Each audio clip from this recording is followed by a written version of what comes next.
నమస్కారం. జై శ్రీమన్నారాయణ. మానవ జన్మ ప్రత్యేకత. ఒకరు ఒక ప్రశ్న అడిగారు, అదేంటో ముందు చూద్దాం. వాళ్ళు అడిగింది ఏంటంటే, మాకు అర్థమైన మేరకు చెట్లు చేమలుగాను, పక్షులుగాను, మృగాలుగాను పలు రకాలుగా పుట్టిన తర్వాత మనిషి జన్మ దొరుకుతుందా అని మొదటి ప్రశ్న. తర్వాత భక్తి శరణాగతి చేసి ముక్తిని పొందాలా అని రెండవ ప్రశ్న. మూడవ ప్రశ్న ఈ రెంటిని కలిపి అడిగారు.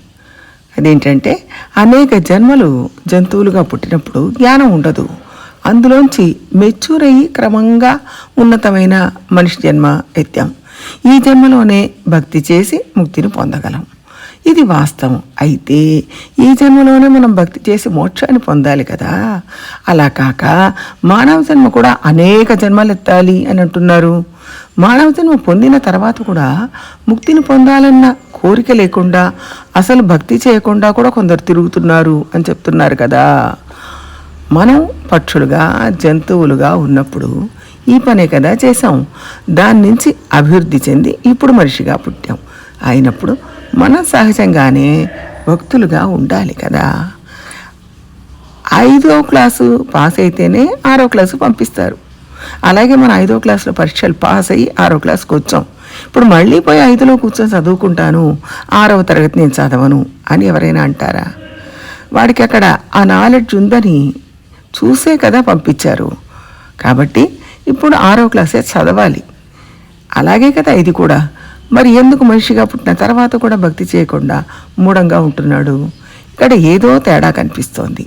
కింది నుంచి ఒక్కొక్క స్థాయి పైకి కదా రావాలి, మళ్ళీ కిందికి పోవడం ఎందుకు జరుగుతోంది అని ప్రశ్న.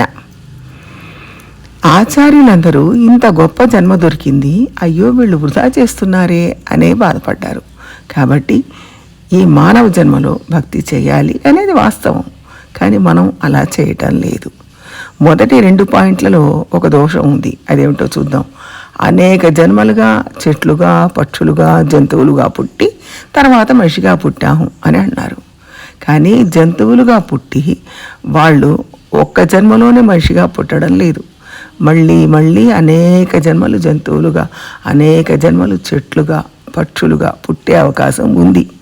అలాగే మనిషిగా పుట్టిన తర్వాత కూడా వాడి కర్మను బట్టి మళ్ళీ జంతువుగా పుట్టొచ్చు, పక్షిగా పుట్టొచ్చు, మళ్ళీ మనిషిగాను పుట్టొచ్చు. అందువల్ల మనిషి జన్మ చివరిది అనుకోవద్దు. మనం మనిషి జన్మ ఎత్తిన తర్వాత దేవలోకానికి వెళ్ళొచ్చు, నరకలోకానికి వెళ్ళొచ్చు. ఇదే లోకంలో జంతువుగా లేక చెట్టుగాను పుట్టొచ్చు. అలాగే రెండవ ప్రశ్న, మనిషిగా పుట్టినవాడు భక్తి చేయాలి కదా. వాస్తవమే, భక్తి చేయాలని కోరుతున్నాం. కానీ ఒకడు మృగంగా పుట్టాడంటే అప్పుడు చేసిన మంచి వల్ల వాడు మనిషిగా పుట్టాడు. మనిషి జన్మ అనేది ఒక గొప్ప జన్మ, ఒక ప్రత్యేకమైనది. మనం స్వర్గలోకానికి వెళ్ళాలన్నా మనిషిగా ఉండి పుణ్యం చేస్తేనే స్వర్గానికి వెళ్ళగలం.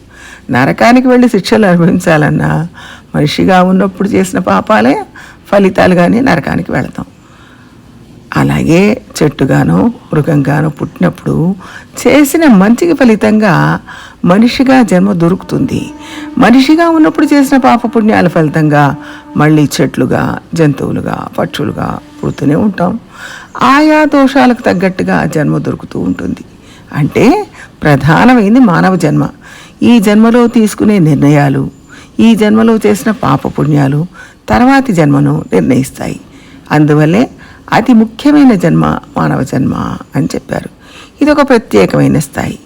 దేవలోకం కంటే, నరకం కంటే మానవ జన్మ ప్రత్యేకమైంది. ఇప్పుడు మనం చేసే పని బట్టి మన తర్వాత జీవితం నిర్ణయించబడుతుంది. మనిషి జన్మ అనేది ఒక ప్రత్యేకమైన స్టేటస్.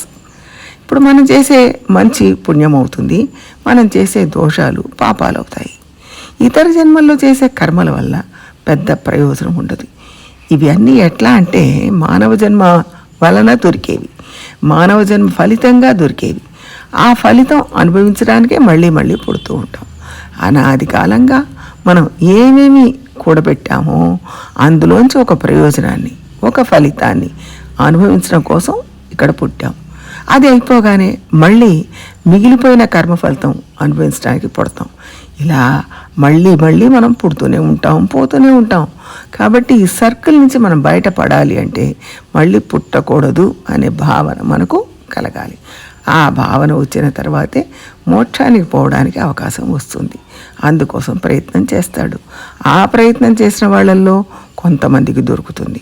ఆ ప్రయత్నం తీవ్రతను బట్టి మోక్షం దొరుకుతుంది. అంటే సీరియస్గా చేస్తే దొరుకుతుంది.